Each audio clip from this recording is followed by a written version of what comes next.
Shalom, shalom, Israel. This is Prophets of Awakening, the 16th of January, 2021, Sabbath day.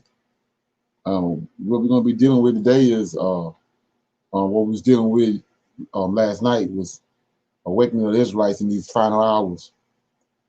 And before we do that, though, we're going to deal with a moment of silence, Sabbath prayer. Then we're going to read Psalms 37, do some current events.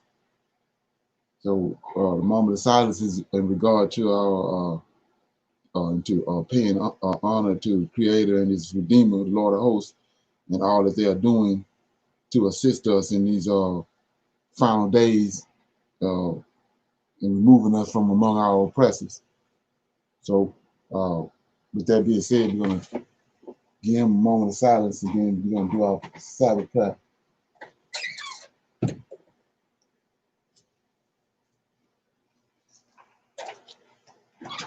Oh Lord, we come before Thee on that Sabbath day that you, oh Lord, have given unto us for rest.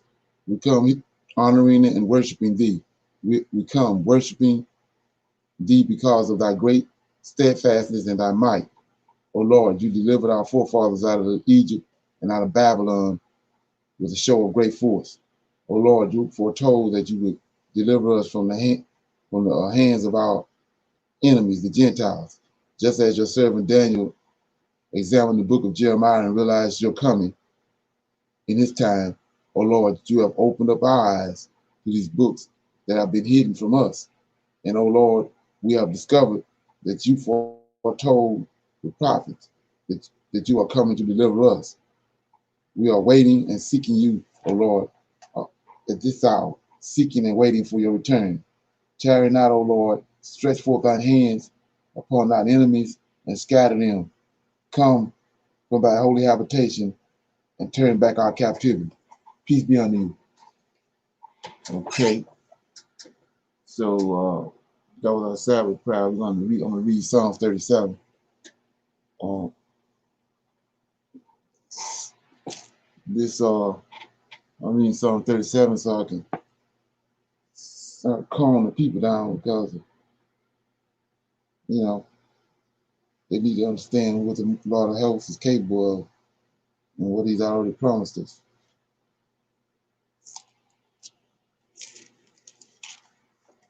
Okay. Psalm 37, it says, the true state of the wicked. Fret not thyself because of evildoers, neither be thou envious against the workers of iniquity, for they shall soon be cut down like the grass and wither as the green herb. Let me read that again. For they shall soon be cut down like the grass and wither as the green herb. Trust in the Lord, do good, so shalt thou dwell in the land, and verily thou shalt be fed. Delight thyself also in the Lord, and He shall give thee the desires of thine heart. Commit thy way unto the Lord. Trust also in Him, and He shall bring it to pass. And He shall bring forth thy righteousness as the light, and thy judgment as the noonday. Rest in the Lord, and wait patiently for Him. Fret not thyself because of him who prospereth in his way, because of the man who bringeth wicked devices to pass. Cease from anger, and forsake wrath. Fret not thyself in any wise to do evil, for evildoers shall be cut off. But those that wait upon the Lord, they shall inherit the earth. For yet a little while, and the wicked shall not be. Yea, thou shalt diligently consider his place, and he shall not be.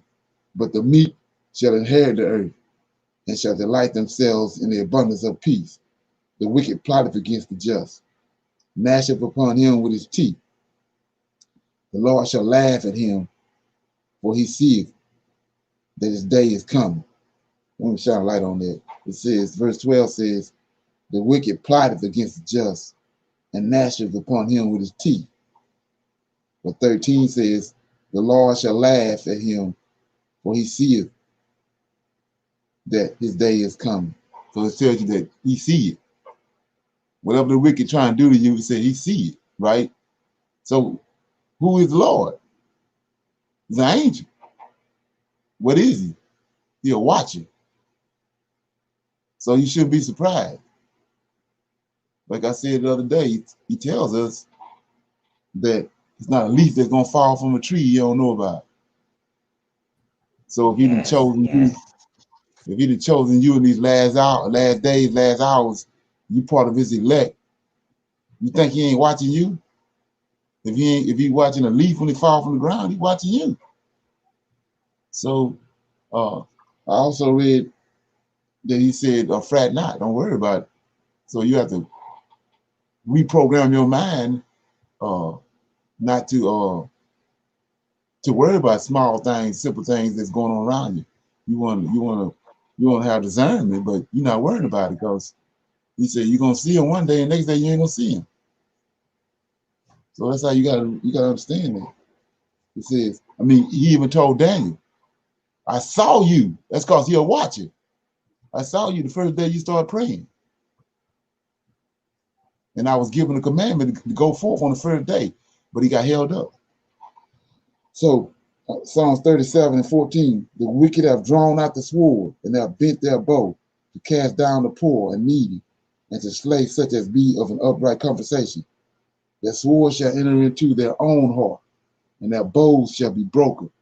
And little that righteous man have is better than the riches of many wicked.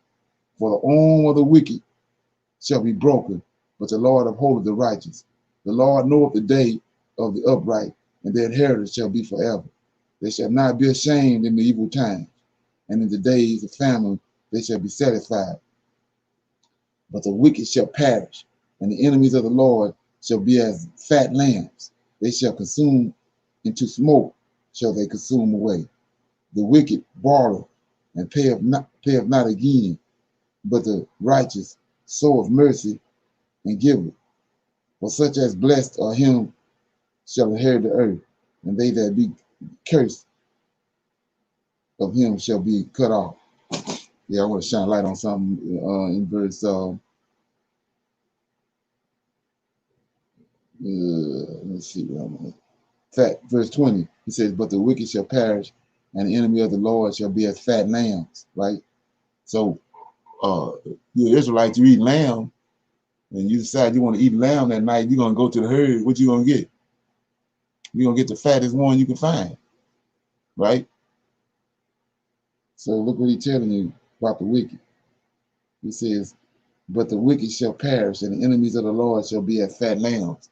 So when judgment comes, they the fat lambs. They the first ones he gonna get and knock them off. So he says, they shall consume, in the smoke shall they consume away. The wicked borroweth and payeth not again, but the righteous showeth mercy and giveth. For such as be blessed of him shall inherit the earth, and they shall be cursed of him shall be cut off. The steps of a good man are ordered by the Lord, and he delighteth in his way. Though he fall, he shall not be utterly cast down, for the Lord upholdeth him with his hand. I have been young, and now I am old, yet I have not seen the righteous man, nor his seed begging bread. He is ever merciful and mendeth. His seed is blessed. Depart from evil, do good, dwell forevermore. For the Lord loveth judgment, and forsaketh not his saints. They are preserved forever. But the seed of the wicked shall be cut off. The righteous shall inherit the land, and dwell therein forever. The mouth of the righteous speaketh wisdom, and his tongue talketh judgment. The law of his God is in his heart.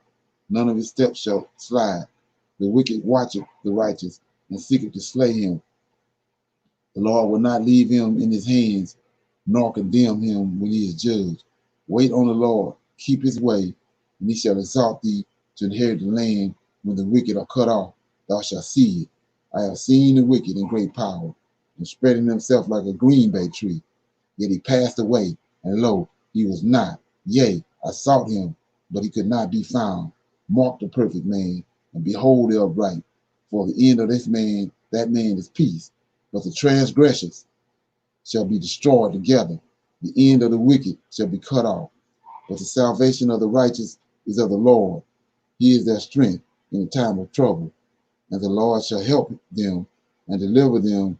He shall deliver them from the wicked and save them because they trust in him. Okay? Any comments? Anything ring a bell with anybody? Yes, that sums it up right there. Verse 40. And the Okay. Lord shall help them and deliver them. He shall deliver them from the wicked and save them because they trust in him. Okay. Trust. Okay. I see that. Yes. Okay. Yeah. Yeah. Also, it instills, inspires, and impresses upon us to be patient. And I know there's a lot that don't know the Creator, the Lord of Hosts, like we do. But Right. if they, I tell them to be strong, hold on. And as I was trying to tell my daughter, be strong, hold on. But I don't know. Oh, yes. She just couldn't. I don't know why, but she just couldn't. I don't know. But I don't know. She's dealing with anxiety too, so that can have a very negative impact on you if you don't know how to handle it. So, Right. process it and get rid of it. Get it away from you. You know what I'm saying? Right. Yeah. Mm-hmm. Yeah, that scripture is a very, oh man, I used to read that all the time. That's a very, Right. yeah, yeah. Oh yeah. Help It do get something you to to you. put things in proper perspective too. Right. It do something to you. Yeah. Yeah, yeah. What's up, Lamar? Mm-hmm. Okay. Yeah. So what we going now is current events. Anybody got any current event? Okay. I got a video right here. Matter of fact, I got a couple of them. I'm gonna play this one first because it's up. Yeah. Let me see.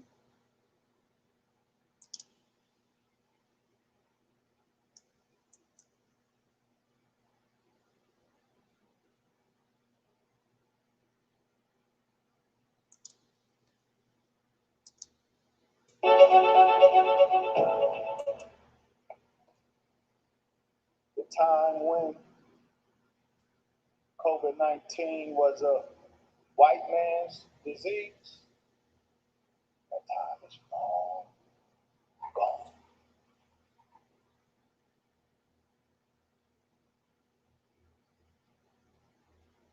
No one, the I must have recorded this kind of low. plague of biblical proportions is hidden black people and black.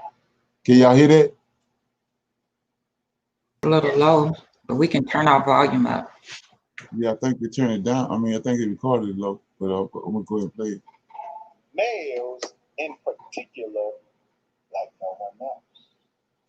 And so the title of the subtitle of our report is The Origin of COVID-19 and How It Became a Black Epidemic. How did it go from an affluent white disease in New York and LA and a Jewish disease to now largely a black epidemic? And the chief Mm. are not just black people in general, but that is so. But as is said here, this virus seems to have stunningly deadly efficiency with which it has targeted young black men. How did Ain't that what they did in Egypt when they killing young black men? Exactly. Yes, they were. Yes. Okay. Yeah. So we see what's happening. Like I said, it's Gabriel told Daniel that it was the angel that held him up. He heard him when he first said something, but the angel of the prince of Persia held him up. So these angels that was in Egypt, these angels are doing this. It's power of the principalities in high places.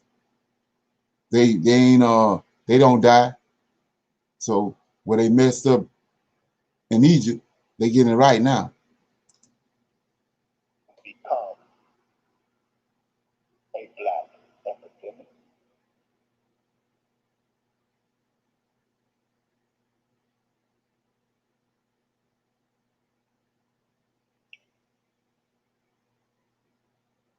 white scientists are quite disappointed.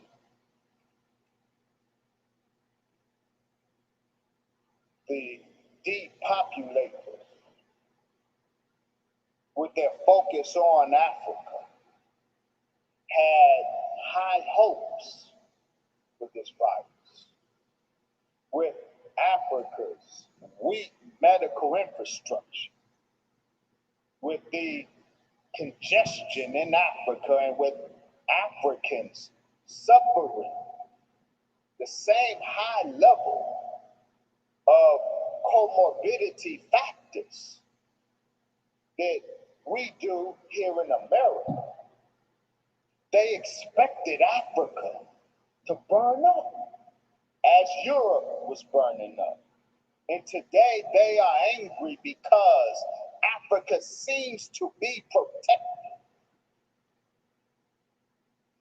Africa, while Black Americans are 12.4% of the population, yet we account for 17% of the COVID-19 deaths. On the other hand, Africa has 17% of the world's population, but only 3.4% of the global cases of COVID-19 and only 3.5% of COVID deaths. The consternation is articulated like this: how did Africa avoid the COVID-19 nightmare scenario? So let's deal with that. So I'm gonna ask the same question. How did Africa avoid the COVID-19 situation? Anybody got any suggestion? Yeah, you got to keep your body healthy. You there's things you can do because, we're made so that our body, if we do certain things, keep our body healthy, Right. activate the DNA in us that will allow, because we're like the words say, we're fearfully and wonderfully made. So Right. to me, if you do all those healthy things, make sure you exercise, some type of exercise every day or every other day, that's going to activate the whatever it is, enzymes or whatever that's in us that dissipates, destroys, and attack diseases, viruses, and all those other, even cancer. Hey, you can't beat that if you just do that. Right. So Ebola went over there and went through Africa like a wild man. So what's the deal with COVID-19? So if you look at that, where they want us at? Over there. So that's why Over COVID-19 there over in here. Africa. COVID-19 wreaking havoc over here because they want to they're trying to run us over there. They don't want COVID-19 over there. They didn't invest all their money over there. They ain't finna bring no virus over there. They're trying to run us over there. So that's why COVID over here wreaking havoc and it ain't over there. It's instead of. They got that. We talked about the road and belt initiative and all them the trillions of dollars they're spending over there. So that's where they want the world at. By 2030, most of the population in the world, they want them in Africa. That's the United States of the USA, United States of Africa. The fourth beast got the ability to jump. Every time when he would build up himself, and when he come to a crescendo, then he relocate. That's the difference in him and the first three beasts. So they already knowing that, they already see America fading, and their little game they had over here playing out. They find out who JC is and find out who we are. They game, so they already preparing. And they're using this. They've been using them forever, but they're using this disease right here, this pandemic, to relocate the people.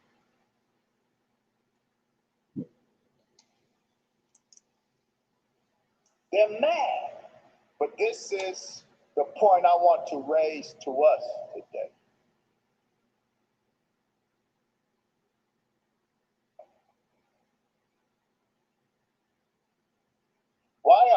people in America devastated from this virus, while Africans seem to be protected from it. It is not the health differential. Africa is home to a high prevalence of some of the same comorbidities that afflict us here in America.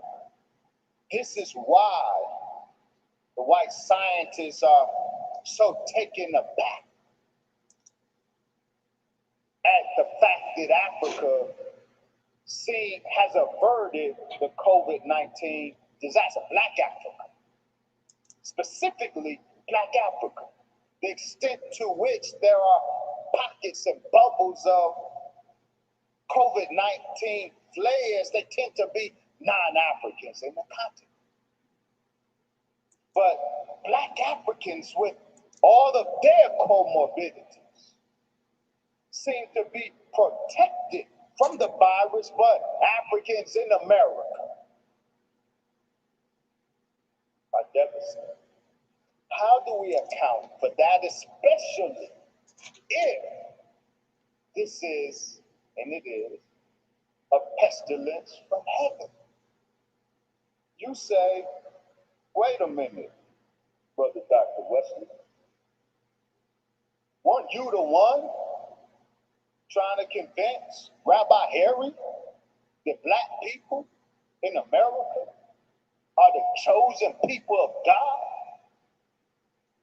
If Black people in America are the people of God, and this pestilence is God sent, why are Black people in America in particular, not in Africa, but God's people in America? Didn't you say, Brother Wesley, that the distinction of the Black man and woman in America is the fact that God visited you?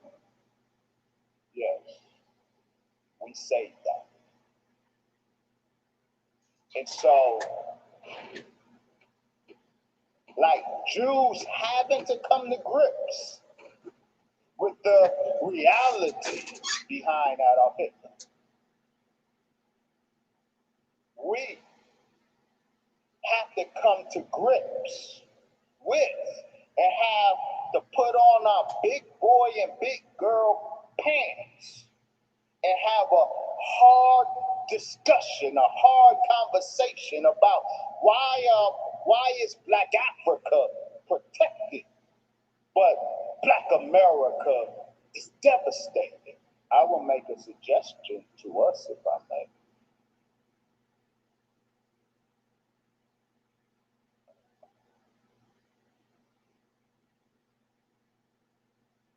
There's something very crucial that separates Black Africa from Black America. We all got the comorbidities. We all are victims of the wicked science of the West. The white man has, I have said, the white man is a scientist, and the Negro is his science project. That applies over here as much as over there. So Africans and Black Americans, we all are mixed up and messed up as a result of white scientific white supremacy. But there is something very critical that distinguishes the Black man in America from the Black man in Africa and all over the world, and that distinction is God came to us, and God gave us a particular shield. God gave the Black man and woman in America what he didn't give the Black man and woman in Africa. He didn't make himself known in Africa, what he didn't give the black man and woman in India, he came and gave the black man and woman in America his personal presence and then the secret formula to survive everything Satan would put on us. We were given that formula. To whom much is given, much is required. If this pestilence from heaven suggests that God's patience has been exhausted, if it indicates that the sins and crimes of Israel, he will no longer give them respite for. And so he sent the pestilence from heaven and devastated them. If this pestilence from heaven suggests God is done playing, I'm reminded of what Thomas Jefferson said, and I'm suggesting that it's applicable to the black man and woman in America. What Thomas Jefferson said when he reflected that God is a just God and his justice would not last forever, he trembled for his country. This pestilence from heaven, if it indicates that God's justice has awoken, then black people in America, will God's justice miss us when we've had 90 years of the secret formula? And what did we do with it?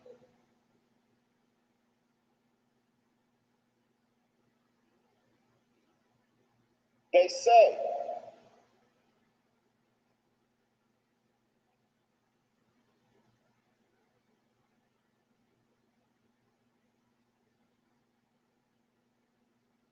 say black people in America are suffering so much because we got all of these comorbidities.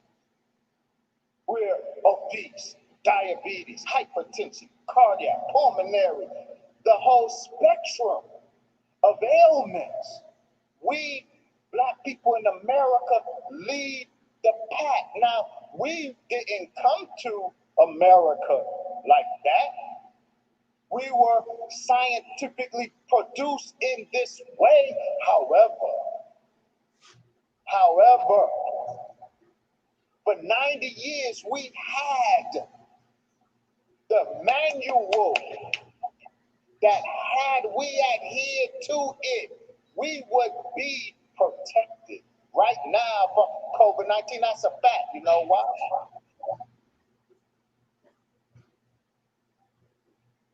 Our natural physiological state, black man, this virus is so stunningly efficient in killing black men, but in our natural state, we are protected against the virus. Our levels of testosterone, our activity of the androgen receptor. We have an immune system. We have the reports. Our immune system is twice more powerful than Caucasian immune systems. We got cells and we produce an antibody response to viral infection twice as strong as Caucasians. That's a fact. Yes. Come on. In our natural state, absolutely would have made us minimally impacted by SARS-CoV-2, but we are not in our natural state. But we should have been, had we listened to God's man, the Mosano Elijah Muhammad, the life that was prescribed for us is the very shield. We going around the world wearing these damn masks. And we got to. When I leave, I'm putting mine on too. But if we had on the shield of God, it was brought to us, then our physiology would have protected us from the virus that we do. We exalt our health gurus over the messenger of God. The messenger of God said that Navy beam would have been so protective for us. Did you know why so many black men died after contracting the virus? In too many cases, it's not the virus that precipitated the death. It's the overreaction of the immune system that caused the death. And why did the immune system react so hyper-aggressively? Because diminished testosterone in a man causes an overreaction of the immune response. Testosterone, one of the immunoprotective qualities of testosterone, it dampens the immune response. Women suffer autoimmune deficiency syndromes more than men. That means in women, their immune system overreacts and starts attacking the organs. Testosterone is what dampens that effect. But in the studies done in men who contracted severe COVID and died, their testosterone levels were depleted. We have been documenting the testosterone conspiracy and the estrogen assault. That's the context to how COVID-19 became a black epidemic. But if we ate that Navy bean, Brother Minister Ishmael, if we followed how to eat to live, we would have been physiologically restored and we would have been prepared for this happening. But instead, where God's man said, eat the Navy bean, we want to dismiss God's man and choose a health guru that tells us to eat chickpea. You trade the Navy bean, a testosterone booster, for the chickpea that is a great feminizer of men. All right. Black people in America. Shalom, Leonard. Shalom. State says we should have been more protected than Africa is. But Africans are protected and we are devastated. To whom much is given, much is required. And if God is angry with the world, I suspect that none has disappointed him more than the people to whom he came and bore his direct presence after 66 trillion years. Yeah, this is that big boy, big girl conversation, black man and woman in America. He said, I tremble for my country. And I reflected, God is a just God and his justice will not sleep forever. His justice wasn't going to sleep forever. for the black man and woman in America. We love Farrakhan, but we reject the guidance of Farrakhan, and I'm going to say something more about that in a minute as I begin to land this plane. Okay, comments?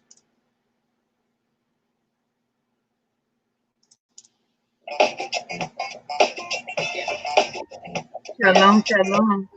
Yeah. Okay. I'm feeling what he's saying, but I'm not. I guess I'm just not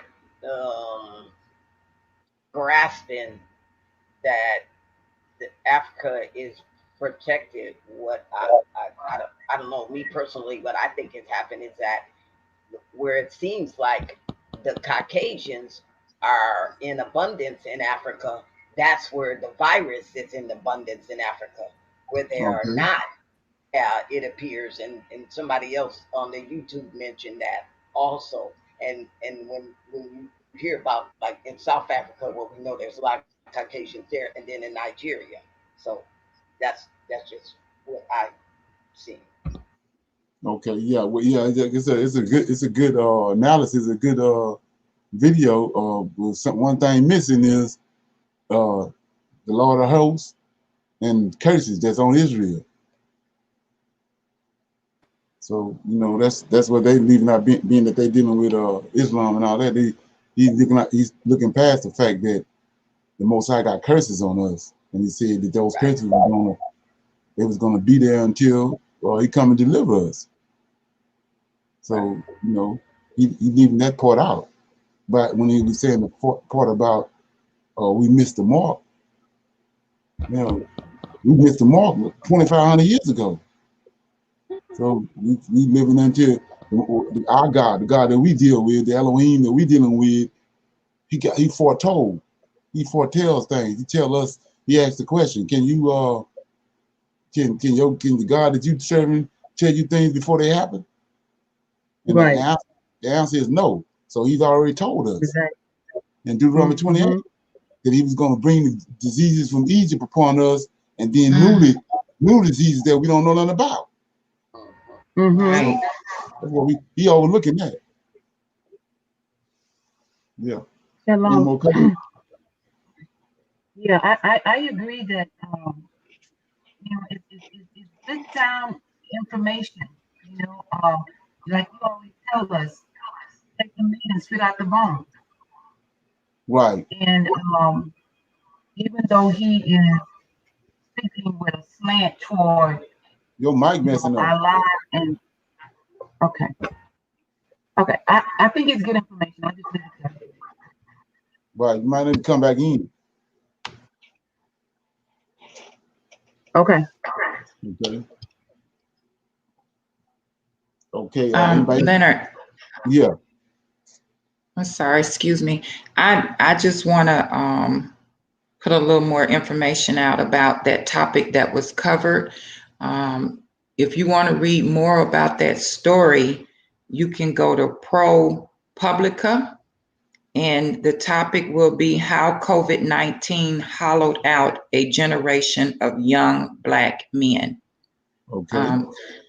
He covered a little bit of that, but it's a great topic, and it goes into a lot more detail. It's a video?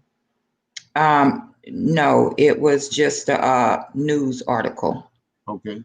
From ProPublica. Okay. So you just go to you. Just Google ProPublica. Okay. All right. Yes. Yeah, how COVID-19 hollowed out a generation of young Black men. Right. Like I was saying before, we know Israel is over here. So we in the same predicament that we was in Egypt. And the same sources that was reducing our numbers in Egypt is the same one trying to reduce our numbers here. We're not reducing, not trying, but are reducing our numbers. Yes, they are. Yeah. So, and all that stuff those are solid foundation to understand who we are, because you got some people that ain't getting it. They think it's some concoction that all of a sudden we found out that we Israelites, but when you go into the information and go into the sources, you come to find out that it's indeed the truth that we are the Israelites. Right, right. And I think the wicked is getting really busy now because we're having more Hebrew Israelites that are waking up to the fact of who they are. Right, exactly. So they're really getting busy. Right. So then the first thing you're gonna do when you start waking up and we looking at it is you want to go home. So that means that this whole system we got in place is a capitalistic system, and it's predicated off of making money off us. They've been making money off us, and that's why it's blew up. And so if we leave, then their source of income is gone. So that's why it's a problem to have us waking up. Like I said, they cut it off before when the Israelites started waking up back in the I think it was the late 1800s, and they sent all those people away, gave them a free ride to Africa, and gave them some land, which is Liberia.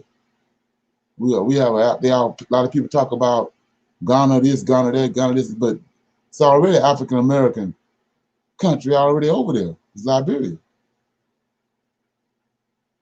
Yeah. Mm-hmm. Mm. So, anybody else got any more comments on that?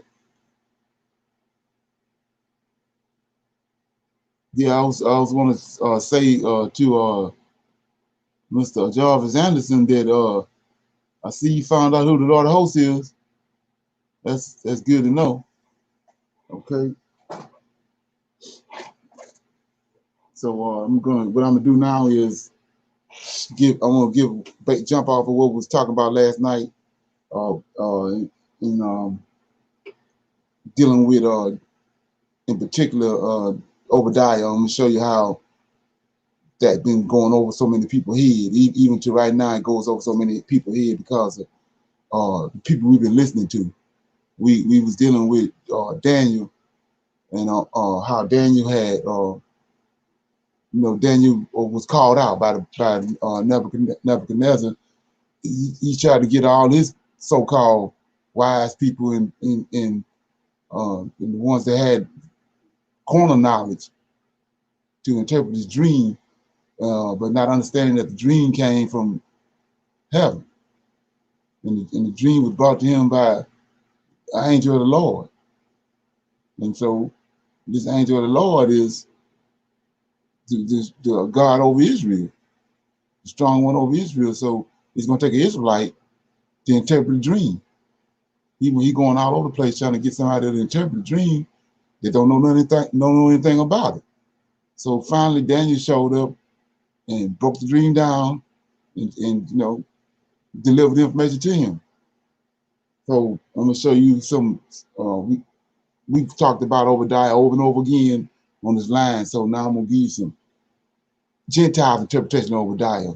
And so see how you're missing the mark by listening to these people. So we're going to go with the first one right here. This is God's judgment on Edom. God's judgment of Edom is a warning to America and us. Century. Everybody awake.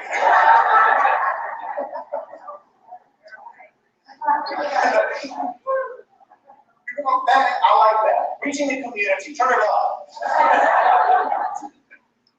It was 6th century BC when they did not have PA systems. And the kingdom of Israel had been divided into northern and southern kingdoms.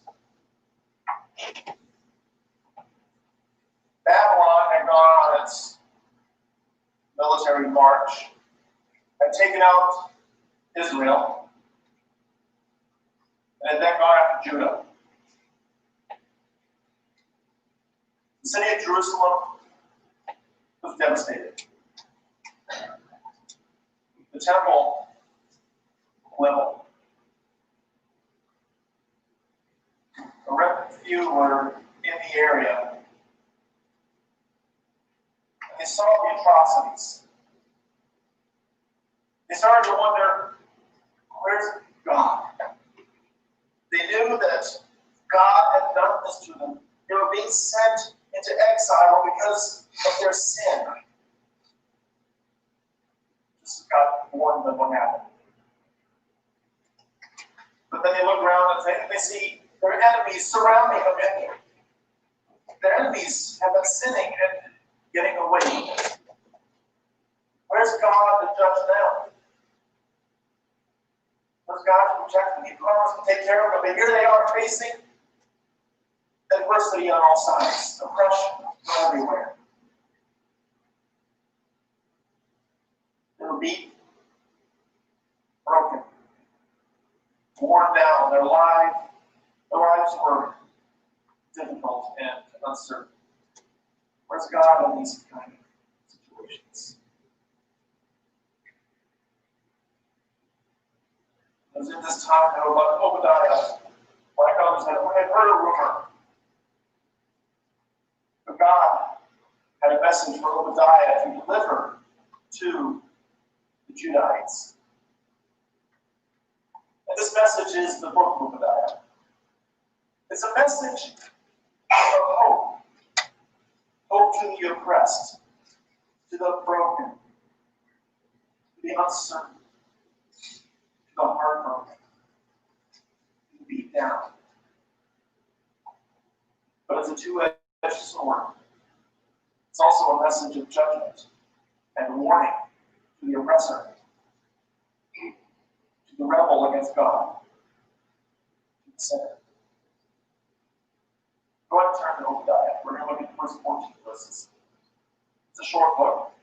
Now, if you marked your Bibles from last week, Jonah, turn back one page. Now, every time I have ever heard the name Obadiah, I do not think of a minor prophet or a prophet of Israel. That's not what I think. The first thing that goes through my head when I think of Obadiah is Obadiah, Obadiah, Obadiah, one time. Well, Obadiah was neither a southerner nor did he play the banjo. Probably play guitar, but I'm biased. But he had this message. This message, well, he delivered it to Judah, to the Hebrews. But it was also a message for Edom. Edom was their brother. Jacob and Esau, brothers. And God had a message for some of the sons of Abraham. Begins a vision of Obadiah. Thus says the Lord God concerning Edom. Now remember, he's speaking to the Hebrews. Thus says the Lord God. Now, in Hebrew, this is the words Adonai Yahweh. Now, usually when Yahweh is translated into English, it is rendered in all caps L-O-R-D. Here, it's all caps G-O-D. The reason is because the word Adonai precedes it. It's Adonai Yahweh, and this name combination was chosen on purpose. Adonai, provider, caretaker. Yahweh, the personal relationship that God has with his people. Indicating something about this message, that there is hope here. Hope for the Hebrews. Thus says the Lord God concerning Edom, parentheses, because the rest of verse 1 is a rumor that had been going around that people have been hearing. Obadiah on this. But God tells Obadiah, this rumor is true, but it's not what you think it is. There was a rumor going around that people were going into the areas surrounding Edom and Judah and stirring up some trouble. That it may be a conflict coming. Well, God tells Obadiah that rumor is true. Here's what's going on. We have heard a report from the Lord, from God, from Yahweh. God is saying these things that are going on, they're from me. I am at work here. I am doing things here. I am active. What's going on? And an envoy has been sent among the nations surrounding Edom, saying, "Arise, and let us go against her for a battle." This rumor is then that nations were rising up against Edom. And God says, "It's true, and by the way, I'm the one doing it." Yes, my children, you're hurting. Yes, you're confused. So he says that he just said that a rumor is going forth. Let's read it right quick. We're going somewhere with this. Because this is a prime example of why we off center. So I'm in Obadiah.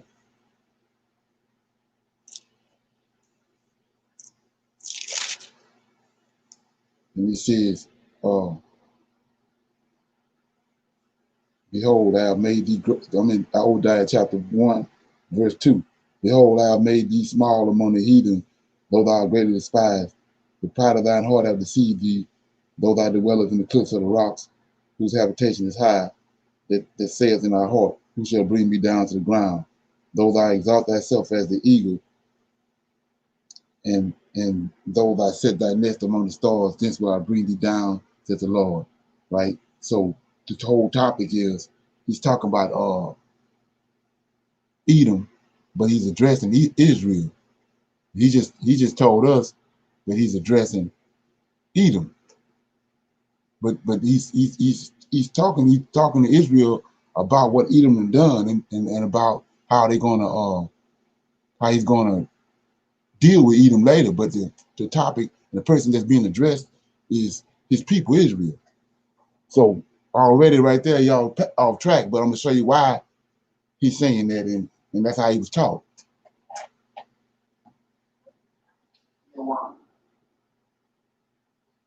But even before this message been delivered to you, I was already at work. I was already planning things. I was already getting things in motion. Don't worry. I'm in control. God is sovereign. Even when his actions are not seen, God is still at work. And what is he doing here? He's saying, war is coming, but not against you, but against me. He was committed two sins, and verse 1, chapter 14 address those two sins. And some stark similarities.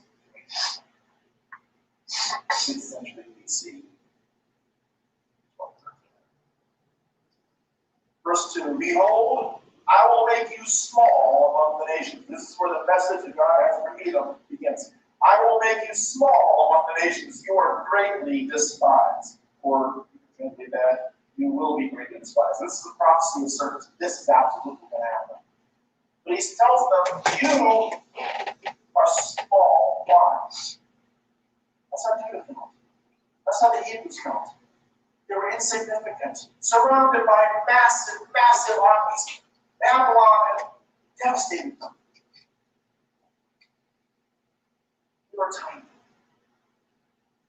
And God tells Edom and the Hebrews, you think you're so small? You think the Hebrew people are small? You will be small and hated. Then he begins outlining the sins. The first one, or charge 1, verse 3. The arrogance of your heart has deceived you. They had a major pride issue. National pride. But beyond that, it was a pride of self-reliance. They were a self-made nation. Look at who they were. And he says, this attitude, this view of yourself is a deception. You who live in the clefts of the rock, in the loftiness of your dwelling place, who say in your heart, who will bring me down to earth? Now, Edom was in the area south of the Dead Sea. The Edomites lived in the mountains, the tops of the mountains. And they had this view of themselves. They were a superpower in that region. They couldn't be touched. They lived in these areas that could not be reached. No one would dare come against them. We are Edomites. We are strong. We are mighty. We are untouchable. Look at our fortress. Look at our security. Look at our military might. Yeah, come against us. We're even. No one can touch us. God says this is a deception. Who will bring me down to earth? Verse 4, though you build high like the eagle, though you set your nest among the stars, from there I will bring you down. Now, the eagle is chosen for a purpose. The eagle is a description of the military strategy used by the Edomites. An eagle flies up high in the air. And when he sees his target, sees his prey, sees his victim, he swoops down quickly, takes out his target with that gun. Everything you tried to hide, all the secret treasures, gone.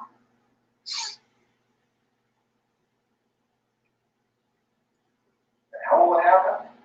Now remember, Edomites, they thought themselves as strong militarily. They thought themselves as well secured for the fortress, but they also had this idea that, we have treaties. We have covenants with various people. They're our allies. They're our friends. We can call on them for protection. So, we're okay. Really. Verse 7, all the men allied with you, all those police, all those security details we tried to set up, all the men allied with you will send you forth to the border, and these men at peace with you will deceive you and overpower you. They who eat your bread set ambush for you. Or ambush can also mean deception.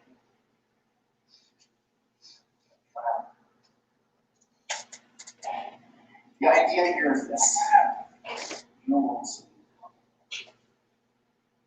Those who take you down and ransack you,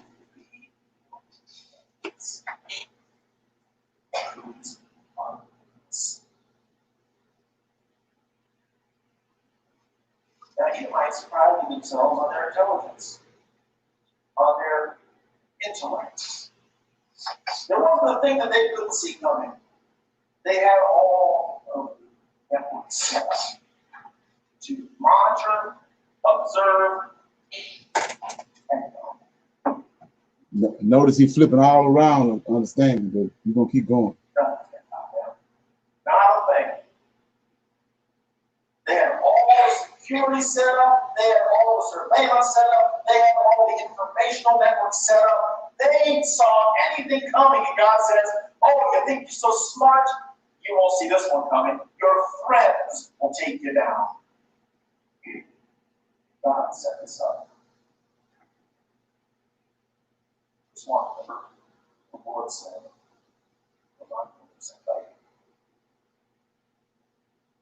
so their nation will be humble. The things that they pride themselves in will be found to be pointless. At the end of verse 7, there is no understanding in him. You will not see this coming. Your intelligence is everything you got.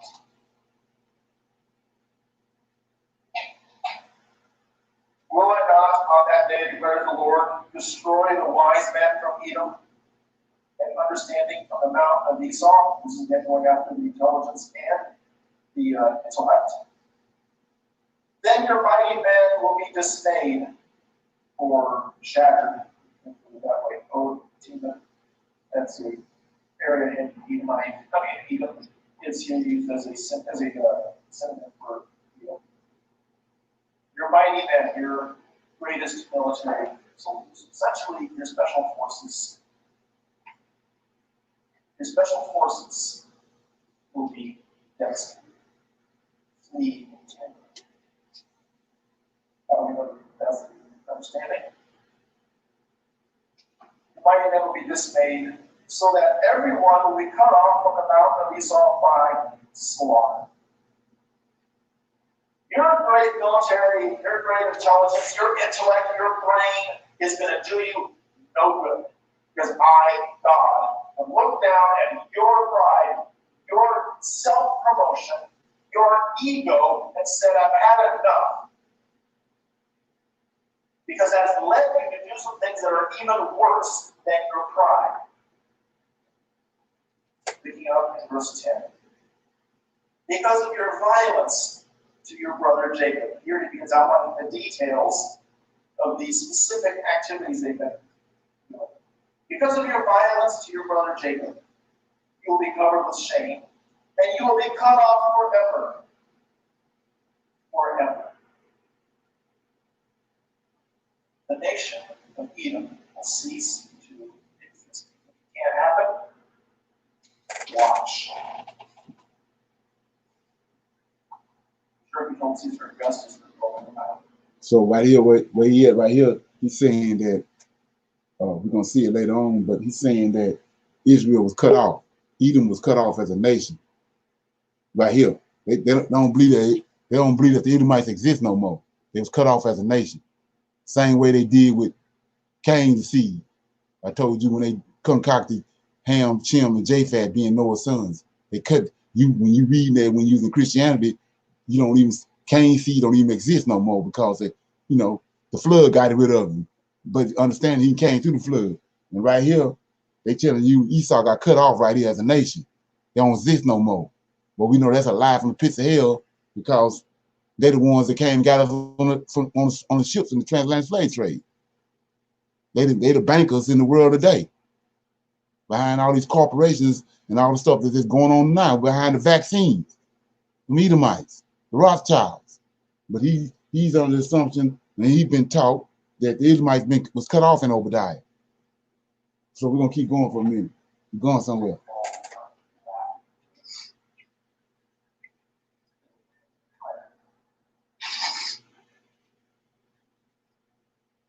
The fighting Edomites will cease to exist forever. Verse 11, on that day you stood aloof. And what day is that? Here we go, right That here. day, on the day that you stood aloof, that is the day referencing the time when Babylon came into Judah and destroyed Jerusalem.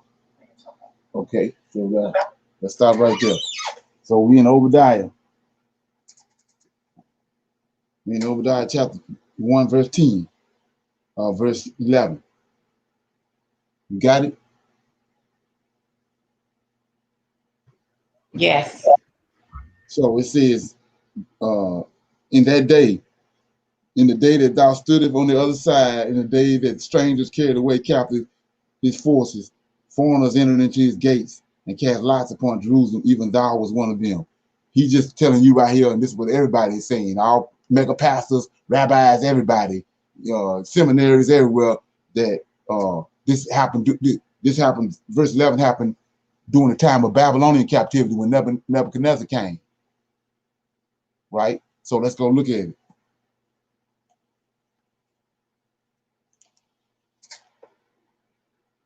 Let me get it.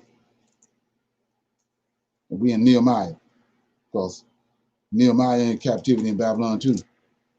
So I'm in Nehemiah chapter 2. Let me know when you get it. Okay, got it. So Nehemiah's in captivity in Babylon too. And this guy right here just said that Obadiah chapter 1 verse 11, when the calamity came to an end, he's saying that was doing when Babylon came destroyed Jerusalem. So we reading in chapter 2 of Nehemiah, it says, and it came to pass in the month of Nisan, in the 20th year of Aarus, the king, that wine was before him, and I took up the wine and gave it unto the king. Now I had been beforetimes sad in his presence. Wherefore the king said unto me, why is thy countenance sad, seeing that thou art not sick? This is nothing else but sorrow of heart. Being I was very sore afraid. And he said unto the king, let the king live forever. Why should not my countenance be sad when the city, the place of my father's sepulchres, lie waste, and the gates thereof are consumed with fire. Then the king said unto me, well, what doest thou make request? So I prayed to the God of heaven, and I said unto the king, if it please the king, and if thy servants have found favor in thy sight, that thou would have sent me unto Judah, and unto the city of my father's sepulchres, that I may build them. So what we're looking at right here is a sign, because the same thing happened to us. Nehemiah is in the captivity in Babylon, just like Daniel was reading the book of Jeremiah and understood that they were supposed to be there for 70 years. Now the time has come. So the Most High done raised Daniel's spirit. He reading Jeremiah. He done raised Nehemiah's spirit. Nehemiah knows it's time for him to go back. Well, ain't that what's happening to us? This ain't nothing new under the sun. Our spirit's being raised. We at the point now we ready to go. But Yes. so we're gonna keep going. I'm in chapter 1 of Nehemiah. And so I did a video at the first of the year about Hebrew idioms and how that when the Bible is talking about in Tanakh, when it talks about those that did escape, that understanding is that the Redeemer of Israel are always sending them into captivity, but he would leave a sign, he would leave a remnant. Remnant. He always leave a remnant in the land, so wherever they at, they can look back over there to Jerusalem and they see that remnant and they know that he's gonna bring them back. They're not utterly thrown off. Right. So let's do a little test with that. Is it Israelites over there in the land now? Yes.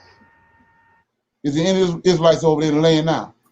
Oh, in our land? No. Okay, so we've been utterly cast off for the last 3,000 years. We know it's a little remnant starting to trickle back in there now. That's a sign right there that it's time for us to start, He working. It's time to go. He working, and he raising our spirits. We see as a little small group was in the land, just came in there recently, but when they first brought us over here on the slave ships, wasn't no Israelites in the land of Israel. That's because we was utterly cast off. So let's look at what Nehemiah doing. See if Nehemiah not doing the same thing. So chapter 1, it says, Nehemiah, the words of Nehemiah, the son of Hilkiah, and it came to pass in the month of Chesan, in the 20th year, as I was in Shushan. He's telling you right here in captivity. I'm in Shushan, the palace, that's in Babylon, that Hanai, one of my brethren, came, he and certain men of Judah. These men came from Judah, right? Say, and I asked them concerning the Hebrews that are escaped. So he want to know, is it some still there? Because if some there, they going back. So he says, which were left, see that, of the captivity, and concerning Jerusalem. And he said unto me, the remnant, so it's a remnant there, that are left of the captivity, there in the province are in great affliction and reproach. The wall, just the wall that's in Daniel 9:25. Just let you know this ain't talking about no future.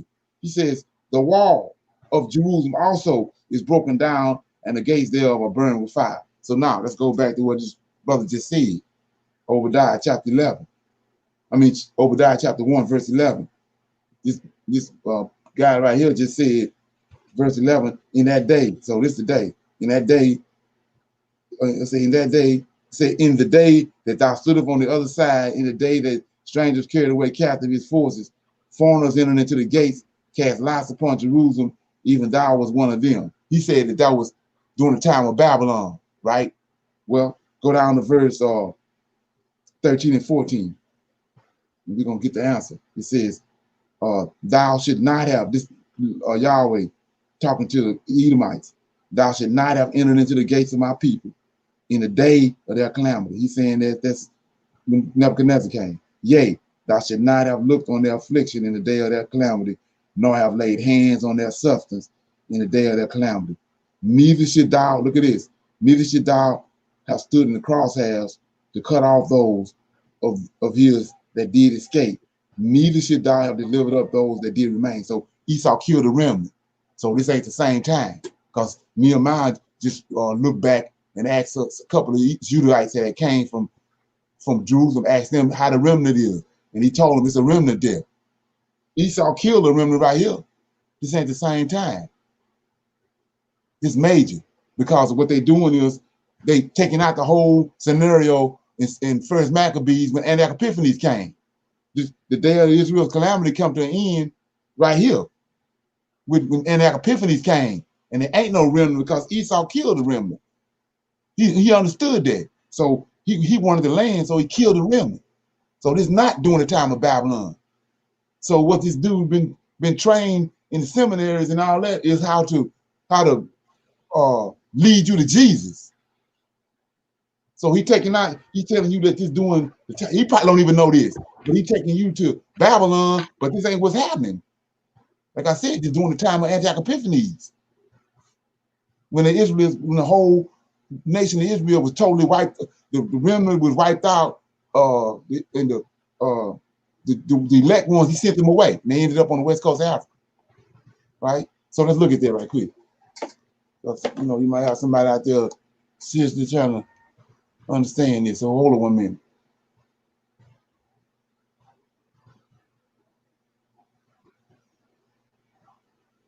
Okay.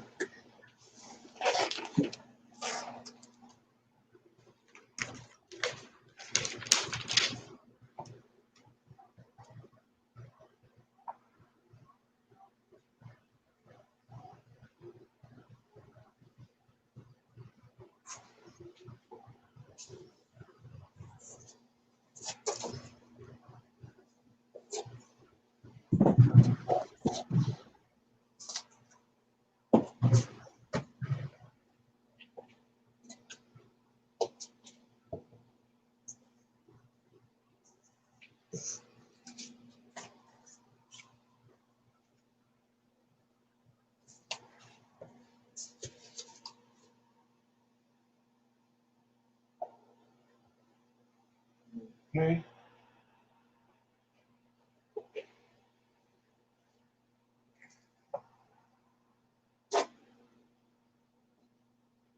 Okay, so let me get this right quick.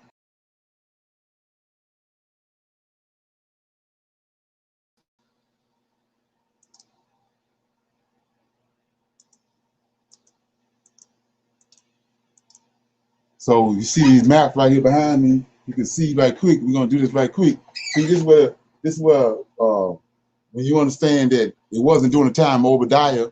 I mean, it wasn't during the time of Nebuchadnezzar. It was during the time of Antioch Epiphanes came, and they came in. They stole the land. And he go to what he's saying right here. Let me read it.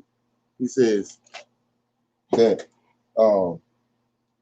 verse 11. In the day that thou stoodest on the other side, in the day that thou strangers carried away captive his forces, and foreigners entered into his gates and cast lots upon Jerusalem, even thou was one of them. We go to lots right here. This is 12 tribes. When they came in the land of Canaan from Egypt, Joshua divided the land up by lots between the 12 tribes. See that? Dan, Zebulun, Naphtali, Ephraim, Simeon, Judah, right? See Edom over here. So Edom habitation is up high. So they up high in these rocks, cliff, mountain area. They looking down on this. So they sit there when Antioch Epiphanes came in here. They sitting there looking down, and they realized it was their opportunity to regain the blessing that supposedly Jacob had stole from Esau back when they received it, when Jacob received it from Isaac. So they came in knowing that if it's a remnant there, then the Most High is going to bring the Israelites back. So they came down during the time of Antioch Epiphanes and stole this land, killed the remnant, and they consumed this land right here. So it's Edomites dwelling there, no Israelites dwelling there. So we're gonna go over here and show you what I'm talking about. See where the Israelites went? See where this is where the Israelites left. And right here in Obadiah, they left and they went over here. See, they left Jerusalem, they left Judah, went across here. This is Africa. They went across here, ended up over here in this area, the west coast of Africa, where the ships came and got us from, which is part of the curses. They over here. And all the time, while they over there, you go to the Israelites over here in this land that they stole. Right? So you gotta understand that, because that's a major problem how they hoodwinked us on our history. So we're gonna keep going.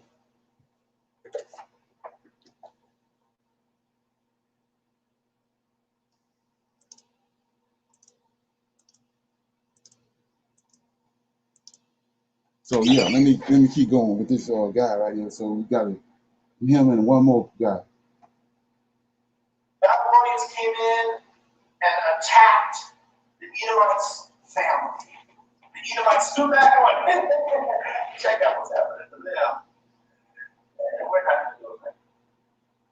We're going to stand and say. So you want to know why we so blind? Because listen to this. He ain't talking about none of this. This is what's happening every Sunday. Grow up in this. On the day that strangers carried off his wealth, and foreigners, Babylonians, entered his gate and cast lots for Jerusalem, you too were as one of them. You might as well just join in. Right. So now I'm gonna go fast forward because let me fast forward right quick. You abuse your family. And 12 to 14 has 8 phrases that Hebrew, each phrase begins with and will not get away with it. Their judgment is So I told you that they according to them, what Obadiah telling you, Esau was done away with as a nation. He destroyed them. So we're gonna hear it right here. And nothing in Obadiah telling you that. See that? He said Edomite cease to exist. So now the whole. So I'm gonna read you something right quick. So bring this into a little better understanding. So I'm in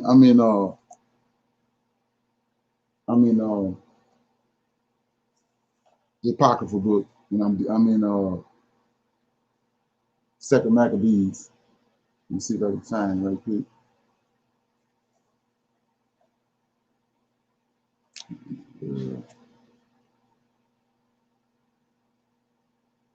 Okay, I'm in Second Ezra.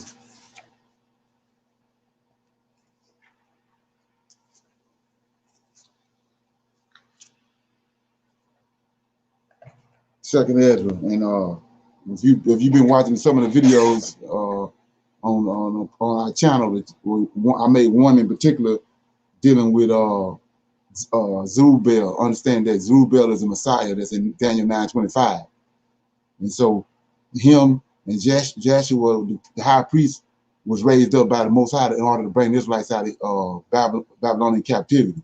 So when they came back from the Babylonian captivity, what you have to understand that what they showing us about the minor prophets is totally different. The understanding is different because they not minor prophets. They didn't finagle their books, but they all these men, Obadiah, Malachi, and Jonah and Habakkuk and Zephaniah, they all came out of the captivity of Babylon with Zerubbabel and Jeshua. And so what's their purpose? What they prophesying about? Like I was telling you, Jeremiah's job was to prophesy to the captives and to the Israelites before they went into Babylonian captivity. That's his role. He ain't talking to us. He was talking to the captives and warning them before they went. Well, Obadiah, these minor prophets, is talking to us today. And they telling us that Esau, he the culprit. Rome is Edom. Esau is Edom. Esau the fourth beast. But this guy here just told you that the Esau is done away with. But Esau is the fourth beast. That's who our oppressor is today. He showed this. He stuck his head up during the transatlantic slave trade. He came and got us. He's the one. He's the money man. He's the banker. And he made trillions and trillions of dollars off of the transatlantic slave trade. So I'm gonna read right here and show you that who these minor prophets are. I'm in Second Ezra, chapter 38. It says, and now, Father, look with pride and see the people concerning coming from the east. Coming from the east. They coming from the captivity in Babylon. They on their way back with Josiah and Ezra. I mean Josiah and Joshua and Zerubbabel. It says coming from the east, leaders of Abraham, Isaac, and Jacob. Hosea, Amos, Hosea, Amos, Micah, Joel, and Obadiah, and Jonah, and Nahum, and Habakkuk, Zephaniah, Haggai, Zechariah, Malachi, who is also called the messengers of the Lord. So all these men came out of the captivity of Babylon with Zerubbabel and Jeshua. And they whole mission is from the Most High is telling us about Edom and who Edom is and what Edom gonna do.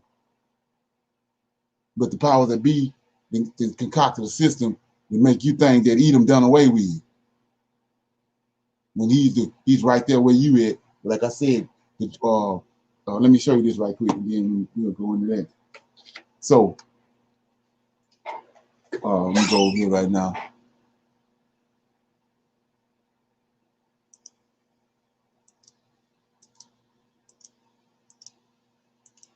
Right. So see right here, this Israel. I showed you a minute ago. Israel left back in 143 BC when that day of their destruction and calamity came to end in 143 BC. That's in first Maccabees when Antioch Epiphanes came. And they fled right here, like I showed you right here. They fled and went into Egypt and went across the top of Africa and came down here. Well, the Edomites stole the land. So from 143 BC to 70 AD, they was in the land. And they got kicked out. It was them. Vespasian and Titus kicked them out in 70 AD. It was Edomites in the land, inherited temple. Daniel 11 and 14, the Edomites picked the robbers of our people, they picked the vision of it. What's the vision? They built the temple because there ain't no Edomites there. They built that temple and then they failed. Like the verse said, they failed in 70 AD. Well, look at the route they went. See, they ain't going, this ain't Israelites. See where they went? They went all up in Europe. They go Rome right there. So they all up in here with Rome. They all up here where the Romans at and all over here. But this is the kicker. They over here in Spain. Herod then was given safe passage to Spain. Right? And so what's so important about that? Spain is where Columbus left from. The Nina and the Pina and the Santa Maria going to look for a homeland for them because the Most High whooping on them. So they ended up in America. That's where the 13 colonies are. And so then after they got over there, they needed help. They needed slaves. They need people to do till the ground and all that for them. So, well, you know where his brother at. That's what brought about the transatlantic slave trade. It's all right there on our face, but we reading over it. Okay.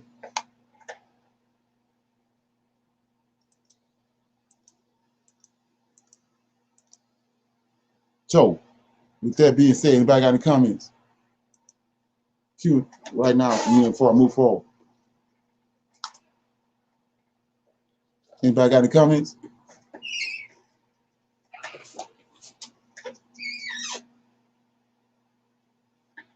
No comments? Okay.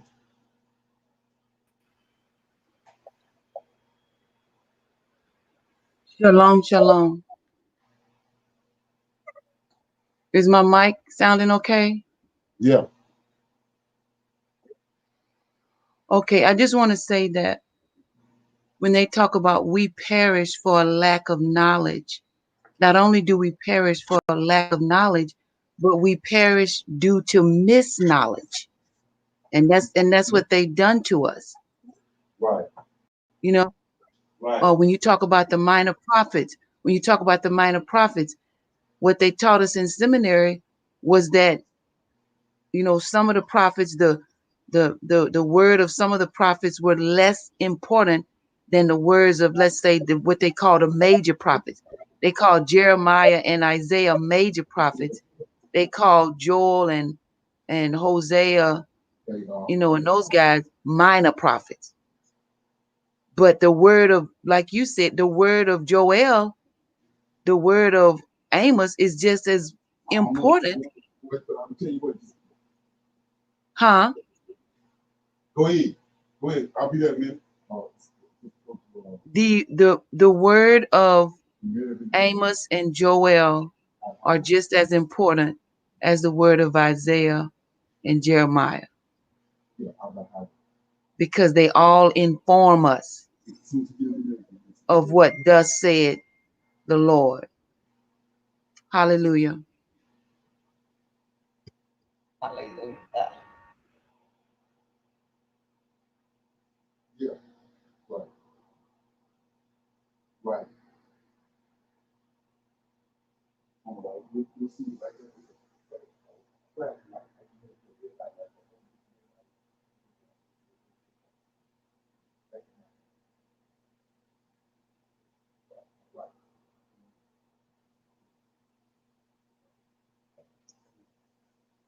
What you saying? Shalom, shalom. Okay, what you saying? I was just saying that not only do we perish for a lack of knowledge, but we perish for being misled by the Right. wrong knowledge. You know what I'm saying? Right. But like we were saying earlier, that's the hand of the Most High behind it. That's all part of the curses. He told us that we was gonna be when the very end. He says, "Go and get the people that's blind, that have ears and can't hear and eyes and can't see." This is the reason why we have ears and eyes. I mean, ears and can't hear and eyes and can't see, because they blinded us. They Yes. gave us our information. They got a hotel. They got a hotel. When Edom came into the land and Antioch Epiphanes came into the land, what I just showed you, when they stole the land by lot, our records was laid open to them. Yes. They got access to our books. And like I was saying on the previous video about the Septuagint, for the people that know about the Septuagint, these Greeks, when you understand, let me show you the map right quick. Again, let me show you the map. So make sure you get this. So see it right here? So they was in Israel a long time, but nobody seems to know that. From 143 BC to 70 AD. That's a long time. So that's why today they think it's their land. Because a lot of people don't understand what he said Esau got a son called Amalek, and he tells you he's the first of the nations. That's what these Amalekite bikers are today. Amalek. So see where they at right here? That's Alexandria, Egypt. This is one of the places they was at. During that time they was dwelling there, and that Epiphanes conquered Alexandria, Egypt, and Judea. He had control of both of those places. So these Edomites over here, they don't want to deal with Hebrew. So they had 12 so-called. They got us thinking that they Levites and priests, but they rabbis. This is synagogue of Satan now. So they took 6 men from, got 12 lots over here. So they took 6 Edomites from each one of these tribes and brought them to Alexandria, Egypt. And they changed the Tanakh, which is our book, to Greek. They translated in Greek because they don't want to deal with the Hebrew. So they translated into Greek. From once they got the Septuagint, that's where we get all this deception from. Because they got the Tanakh there now in the Hebrew, I mean in Greek, and they concocted and twisted it. And I just gave you a prime example, a major example. They got us thinking those were Jews in the Edomites, Israelites in the land in 70 AD. Israelites had been gone. But anyway, so they right here in Alexandria, Egypt, they concocted a Septuagint. And you see the way they went all around. It's obvious, it's 2 different people. He told us that when she had the 2 boys, when Rebecca had them, 2 manner of people that's in her womb. He go, these Edomites right here, see where they went? And so this go right hand in hand with history. But they don't want to connect history, want you to connect the dots with history, because you're going to see it plain. And so he goes Spain right here. Everybody that went through them 12 years blinding. That when you come up from 6 to 18, they tell you about Columbus. But what we don't know is that he's an Edomite, and Isabella is an Edomite. King James is an Edomite.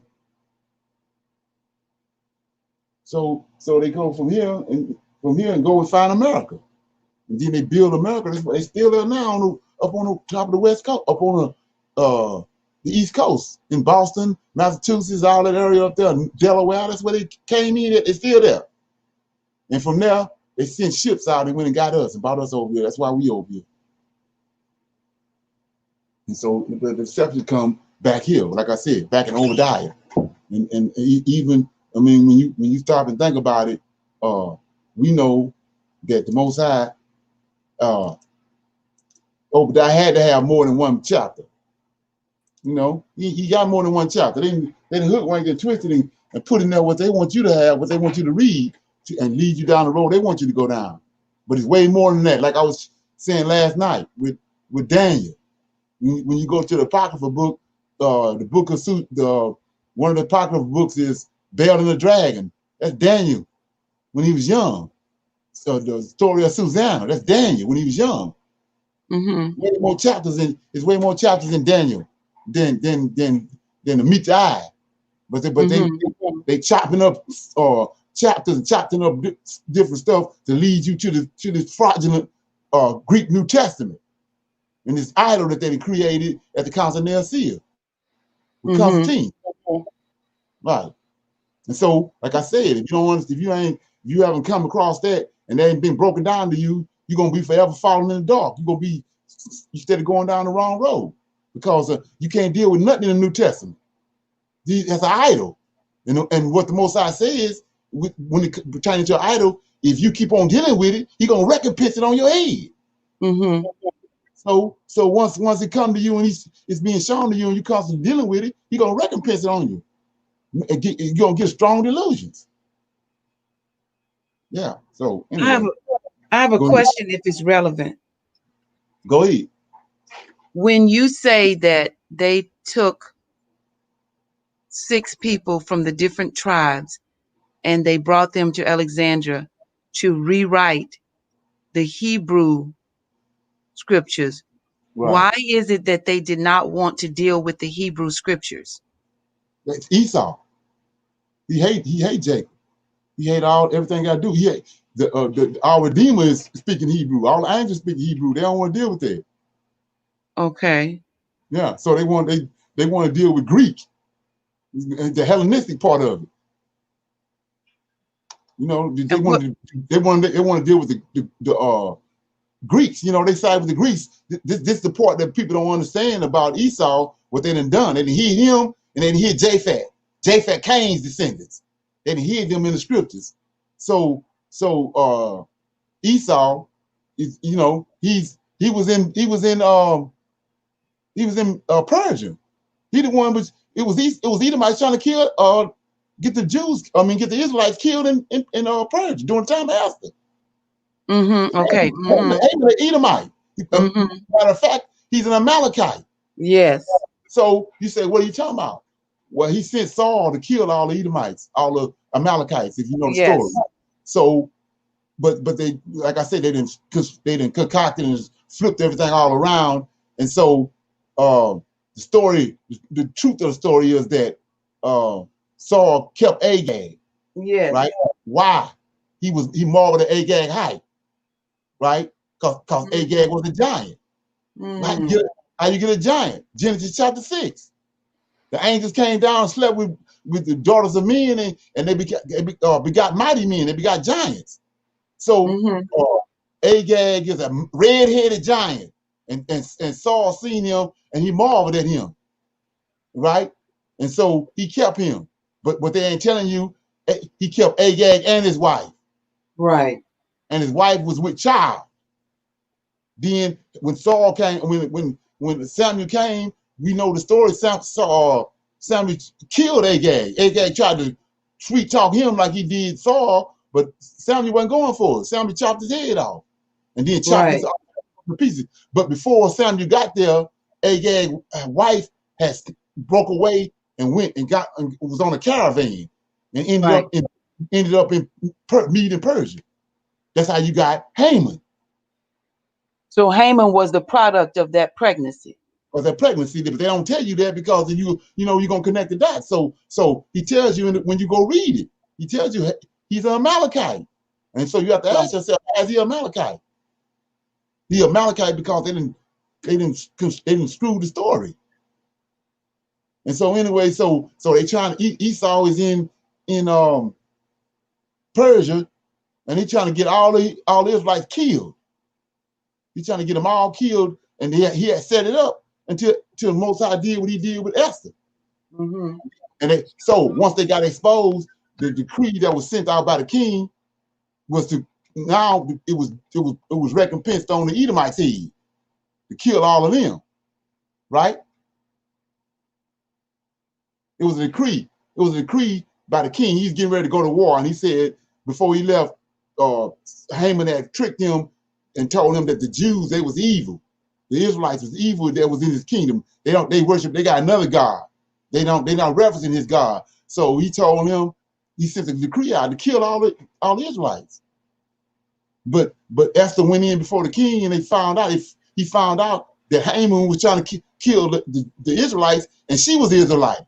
So the king flipped it around and put the decree out on the Edomites and told them to kill all the Edomites. Well, they had to flee. Once they got exposed, a lot of them was killed, but some of them had to flee. Where they went? They went to the Greeks. Mm-hmm. That's who brought Alexander to the Middle East. These Edomites, they brought the head, Alexandria, Philip, and Zephno, or Alexander's grandfather, them Edomites that's controlling the Macedonians. Mm-hmm. That's why they came to the Middle East. They came to the Middle East to get the land. And when they got there, they wanted Alexandria, or Alexander countless was, he marveled at Darius, how that Darius would come into a country and then he would lead the power structure in place. He wasn't about destroying stuff. So Alexander marveled at that. That was his mentor, like. So when he got there, these Edomites that was with him, it's like 200,000 Edomites traveling with Alexander. Every time they conquer a country, they leave some Edomites there to rule that country. Well, these Edomites want Jerusalem, and they're trying to get Alexander to go there. And Alexander wouldn't go there. They killed him. They tricked type poisoners. They poisoned him and killed him. But they write in history that he died of alcohol poisoning, but they killed him because he wouldn't go to Jerusalem. They don't go to Jerusalem and conquer. So, like I said, look at the story. Look at the movie. Alexander. They got Ptolemy, one of the 4 generals that took over from Alexandria. They got him telling the story. He's telling you right in the movie. They spend millions and trillions of dollars on doing the research on these movies before they do them. And so Ptolemy telling you right in the movie, he said they say he died from poisoning, but I killed him. And they killed him because they wanted the land of Judea. Mm-hmm. So it didn't happen then. So an evil root out of, let me read it right quick. I don't want you to think I'm copying all this. I'm in First Maccabees.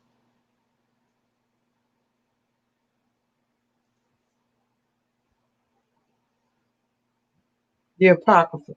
Yeah, I'm in the Apocrypha, First Maccabees. Says, and it came to pass. Notice that. See, we way over here in these Apocrypha books, but it's holy as hell. It says, it came to pass after Alexander of Macedon, the son of Philip, who came from the land of Checham, and utterly defeated Darius, king of the Medes and Persians, and he reigned in his stead, and he had before reigned over Greece. See that? Alexander reigned over. He came from the land of Checham, and but he's reigned over the Greece, and he waged many wars and captured fortresses and slaughtered kings of the earth, and he made his way to the ends of the earth and despoiled a multitude of nations. The whole earth was silent before him, and he became exalted, and his heart was uplifted and he mustered a very mighty army and ruled over lands and rulers of heathens, and they paid him tribute. Afterwards, he fell sick, but I'm telling you, they killed him. It says, and he knew that he was going to die, so he called his distinguished servants who had been brought up with him, divided his kingdom among them while he was alive, and Alexander reigned 12 years when he died. So he's distinguished, these 4 distinguished people he's talking about, they Edomites. So these 4 generals are Edomite. Ptolemy took Egypt. So I'm going to finish reading this. It says, his servants, and it says, his servants succeeded him, each in his own dominion. There's 4 dominions. It was divided into 4 parts. After his death, they all put on crowns, as did their sons after them, and for many years, and they did much evil on earth. Why they doing much evil? Because they Cain descendants. Japheth come out of Cain descendants. He says, go and get 2. He told Noah, go and get 2 of every kind on the earth, male and female. You're going to get the dog and the cat and don't get the man and the woman? So he says, there spring up from them a sinful shoot named Antiochus Epiphanes, the son of King Antiochus. He had been a hostage in Rome, and he became king in the 137th year. Notice that, the 137th year of the Greek kingdom. That's at the very end of the Greek kingdom is when Israel got destroyed, not in 70 AD. And then, so like I said before, he's telling you right here, he was a hostage in Rome. So Rome ain't just pop up out the blue. You know, it was existing all along, and this is where Antiochus Epiphanes came from. When he came from Rome, he came and took over when his father died, and he took over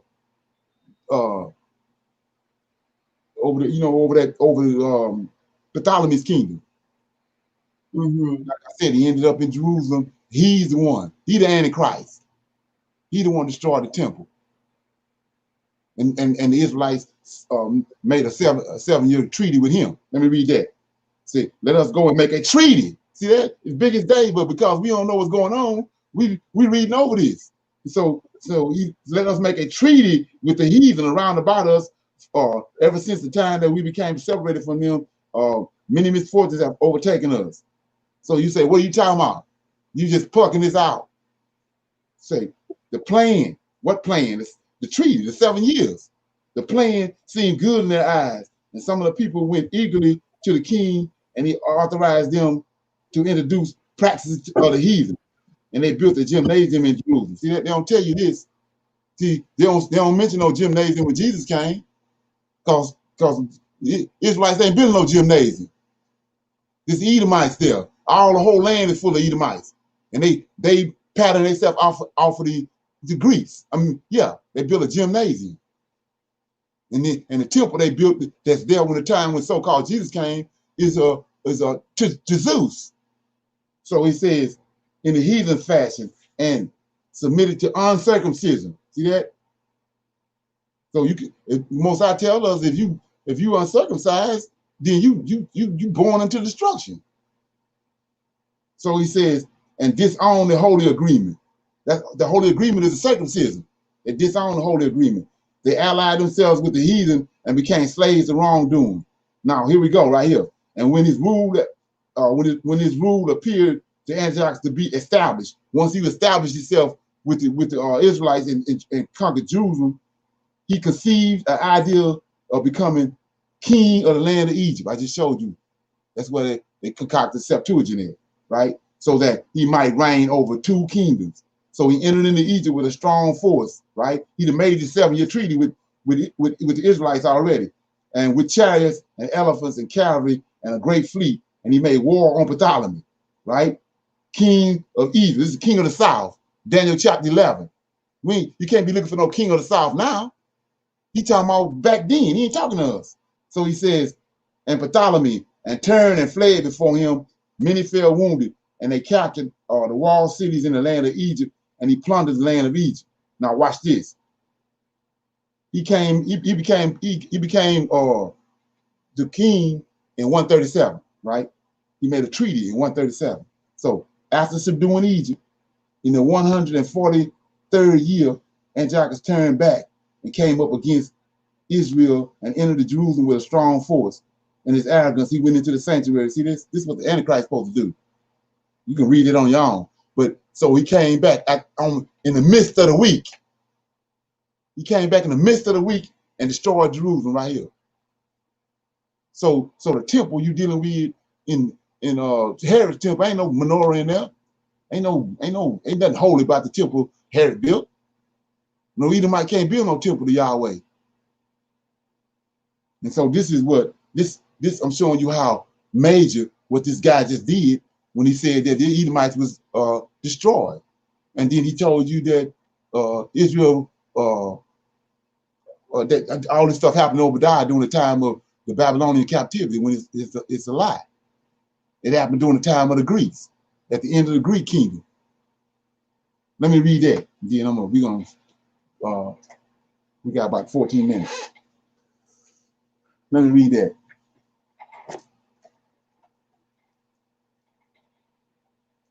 Anybody got any question?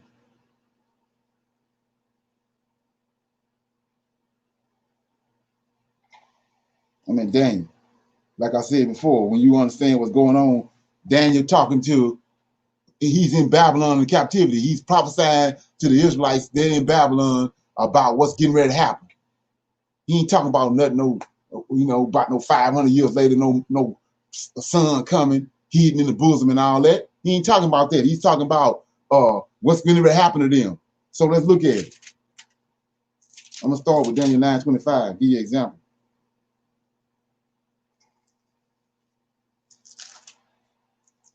Says, know therefore and understand from the going forth of the commandment to restore and build Jerusalem unto the Messiah. I showed you that last night. That's Zerubbabel. The prince, see that, shall be 7 weeks, 62 weeks. The streets, the Chaldeans destroyed it and sacked Jerusalem. And now 70 years is up, they're getting ready to go back. Daniel in Babylon. They can't be there but 70 years. So we can't be talking about but one thing, going back to Jerusalem and rebuilding. So he says, know therefore and understand that from the going forth of the commandment to restore and build Jerusalem unto the Messiah, Zerubbabel, the prince, shall be 7 weeks, 62 weeks. The streets shall be built again, and the wall. Ain't but one wall, and we know that's in Nehemiah. He ain't talking about no 500 years later with no Jesus the Christ or Yahushua. He's talking about when they go back to rebuild the wall, and that's what happened. They did it. But look what he also say in 26. After 62 weeks shall the Messiah be cut off. When they got back there, the Edomites cut Zerubbabel off from dedicating the temple for 2 years. He had to go. They sent a letter to Darius, and Darius looked through the archives where he told him stop the building until I look through the archives and see if my father Cyrus gave them a proclamation. And so it took 2 years when they found out that Cyrus indeed had given them permission. Then he sent a letter back and they started back. So Zerubbabel got cut off. That's what that's talking about. So then it says, shall the Messiah be cut off, but not for himself. And the people of the prince that shall come shall destroy. I just read that. Antioch Epiphanes, the third beast. So not nobody waiting in the future that we waiting on now. We looking at our deliverance right in front of our face. These clowns that ran up in the White House and tore the White House up. We getting ready to be delivered. So it says, I was reading in 26, it says, in 62 weeks the Messiah shall be cut off, but not for himself. And the people of the prince that shall come shall destroy the city and the sanctuary, and the end thereof shall be with a flood, and unto the end there shall be wars and desolations. All that's in Daniel chapter 11. The wars and the desolations is the king of the south, king of the north. That's these 4 generals and their lineages that Alexander gave split his kingdom up. I'm gonna go one more place, then I'm gonna open it up for Q&A. So I'm in Daniel chapter 8. Everybody knows that. They know that about the ram and the he-goat. And so the angel Gabriel came to Daniel to explain to him about what's going to happen in the very near future, not way off into the future somewhere. So he says in Daniel chapter 8:15, And it came to pass, when even I, Daniel, had seen the vision, sought for the meaning, then behold, there stood before me as the appearance of a man. So let's break this down since we already here. It's an angel. It's the appearance of a man. It's an angel. So let's look at it. Who was made first?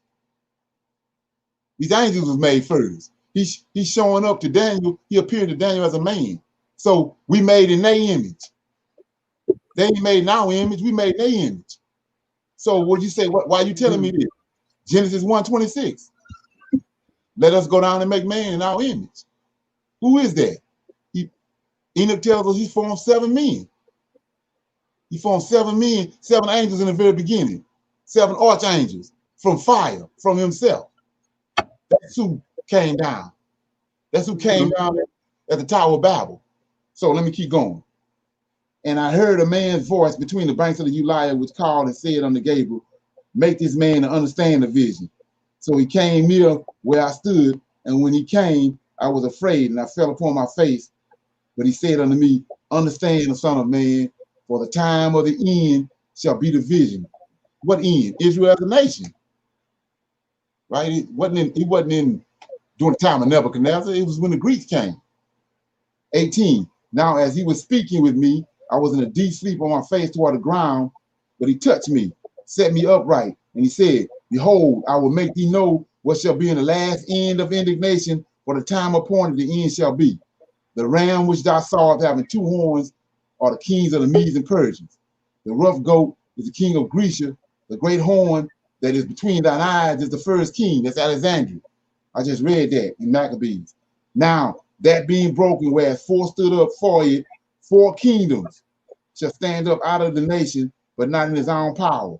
And in the latter days, see that? That's when Antioch Epiphanes came. I just read that to you in First Maccabees. In the latter time of their kingdom, the Greek kingdom, when the transgressors are come to a full, a king of fierce countenance and understanding dark sentences shall stand up. This is Antioch Epiphanes. Now look what he's going to do. And his power shall be mighty, but not by his own power. He shall destroy wonderfully, prosper, practice, destroy the mighty and the holy people. Who the holy people? The Israelites. 25.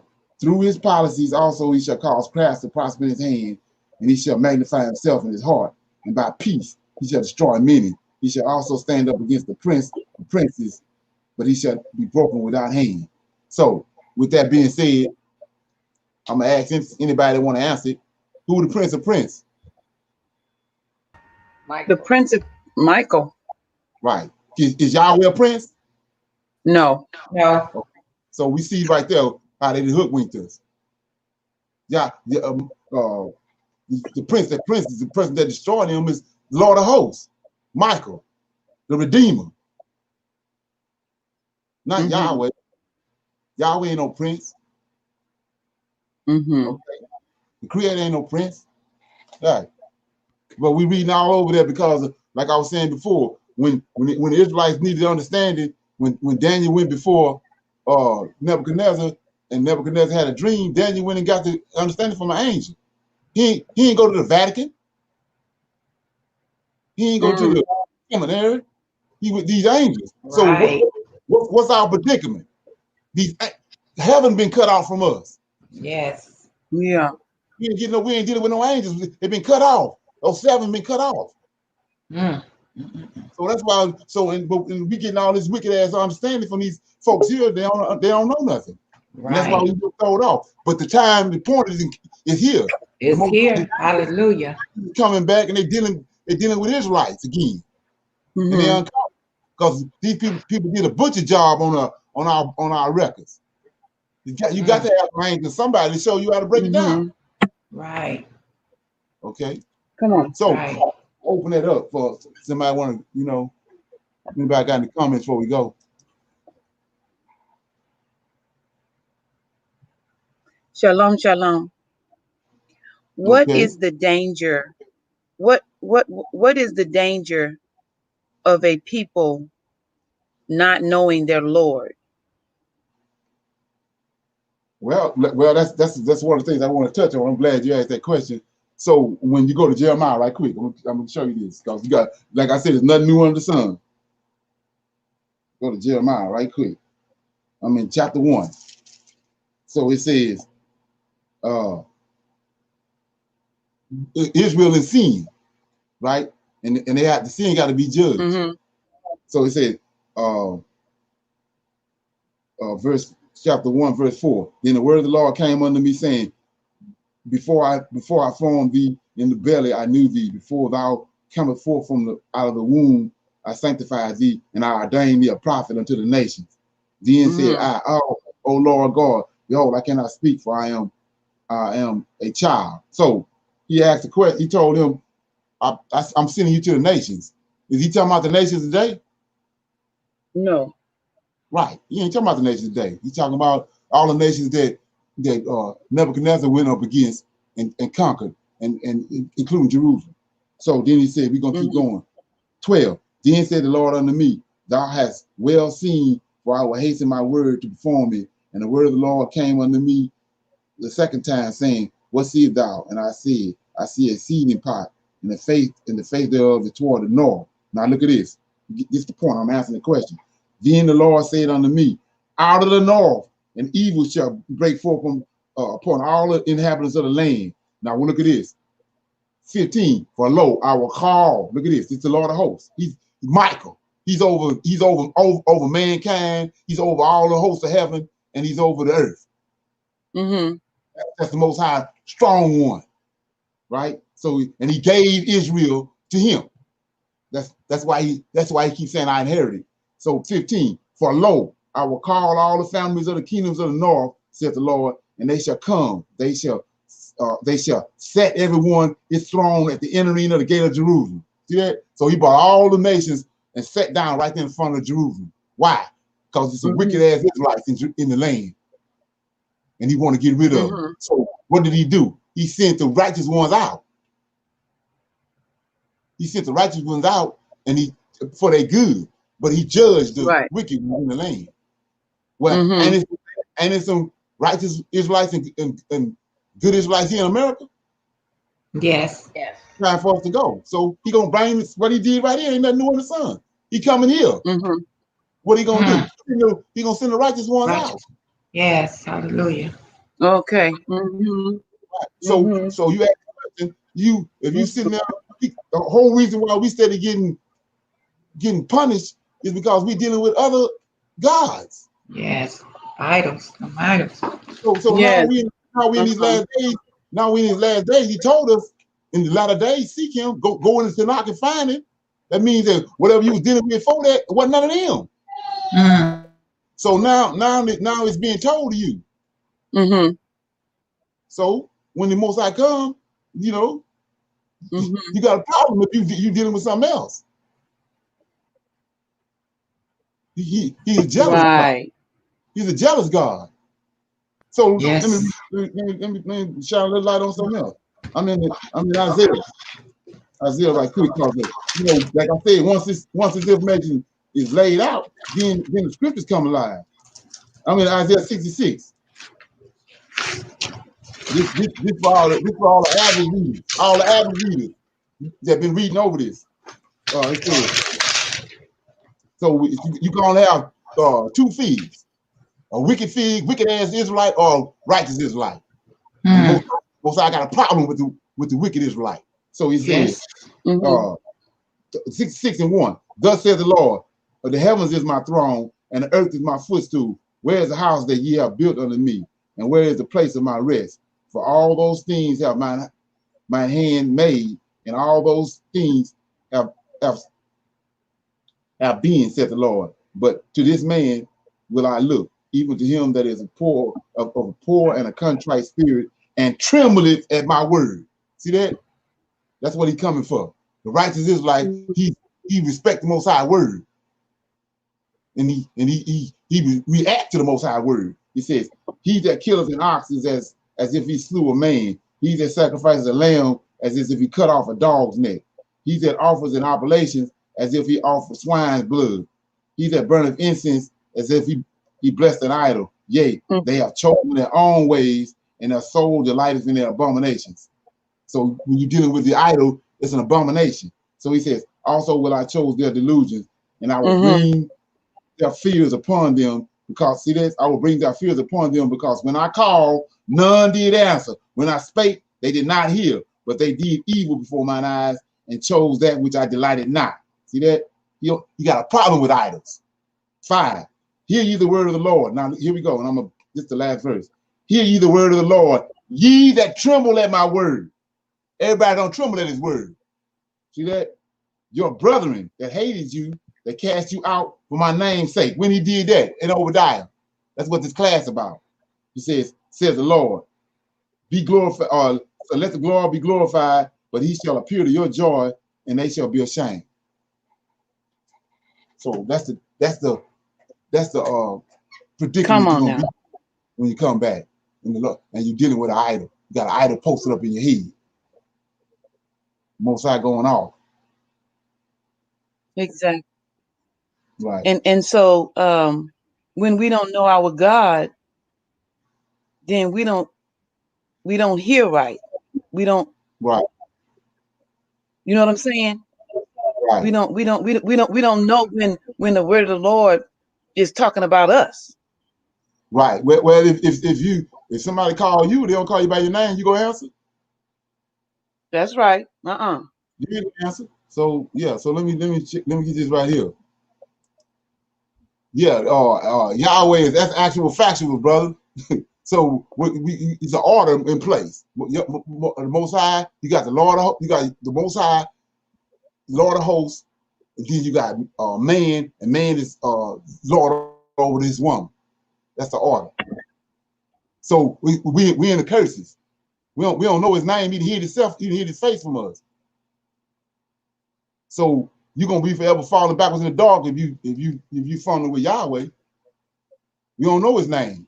That's why we're in the predicament we in.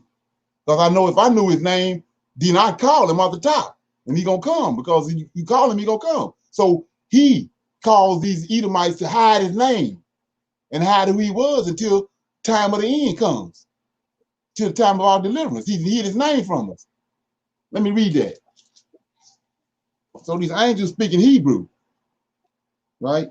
The Hebrew language gone. Let's look at it. His name is in Hebrew, so how can we call him? So he says, I'm in Zephaniah.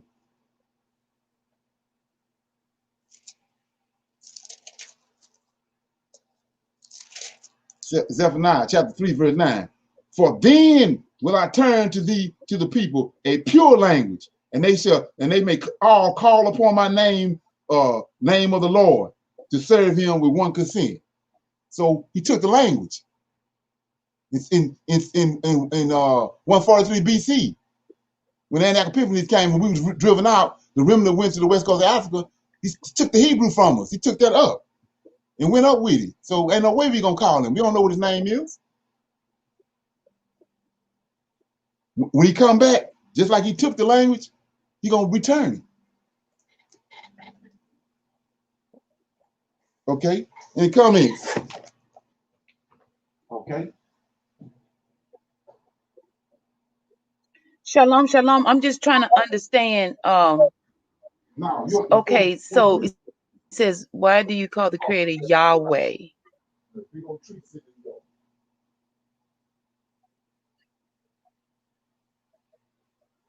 I can't hear you. You're talking in the background. He stepped away from the screen.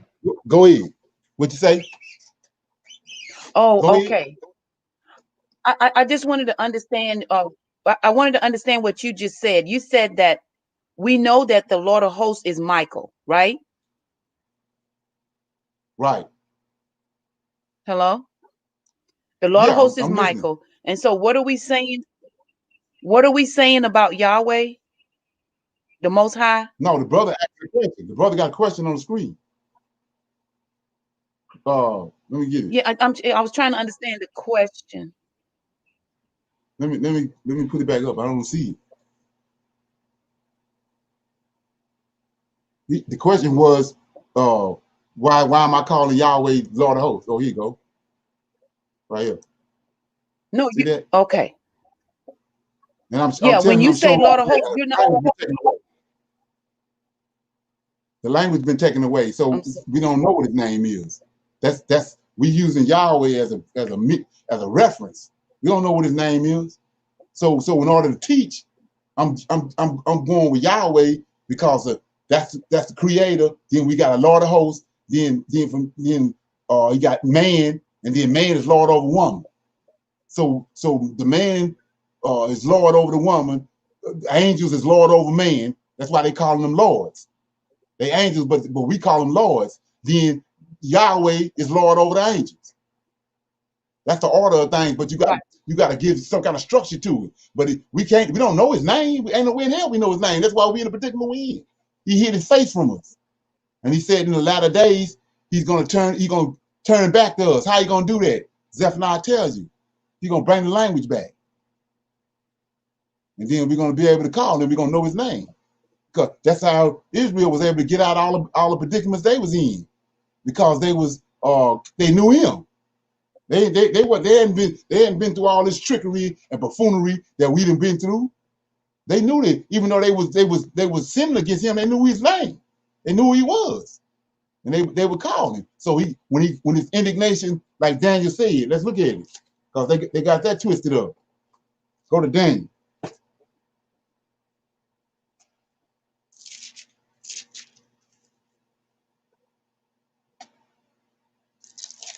Daniel chapter 7. Daniel chapter, I was just there. He says,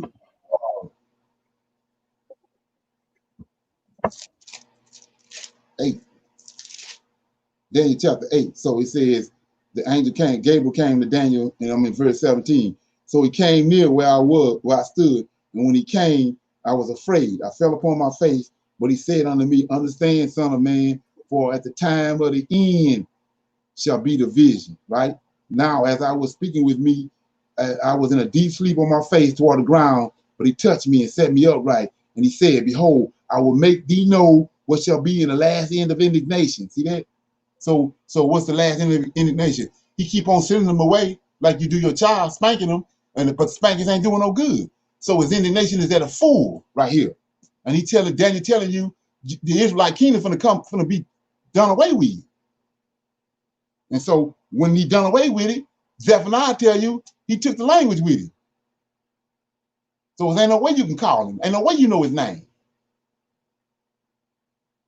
All this stuff right here, this tetragrammaton and all that is concoction of these rabbis and these Edomites. So for the sake of order, you say Yahweh. We know Yahweh and Lord of hosts, two different beings.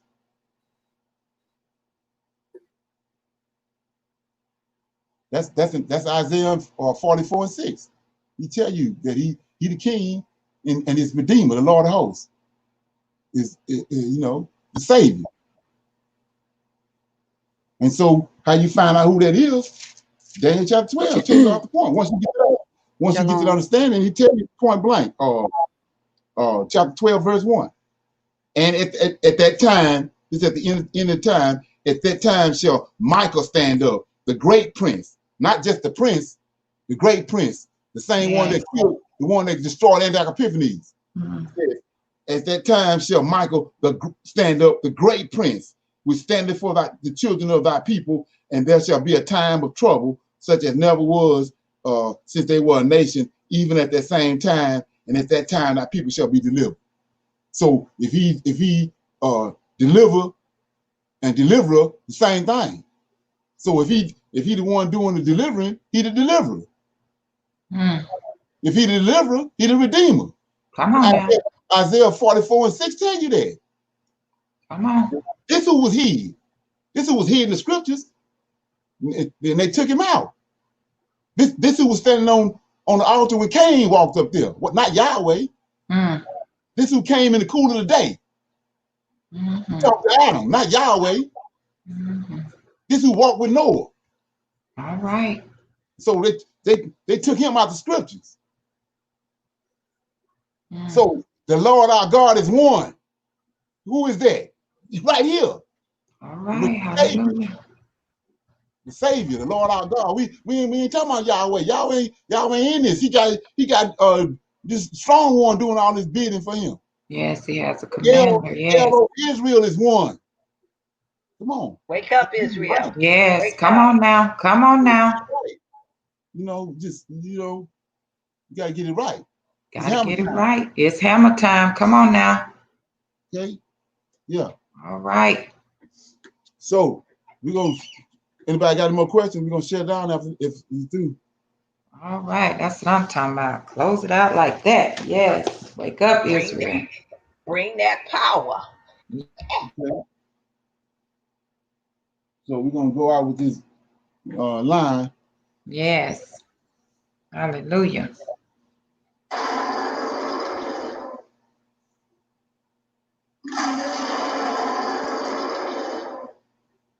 Yes. Yeah, like I said, I'm here 24/7, man. 337-802-0889. Yes. Yes. Yes. Wake up, Israel. Come on now. Shalom. Shalom. All right. Shalom.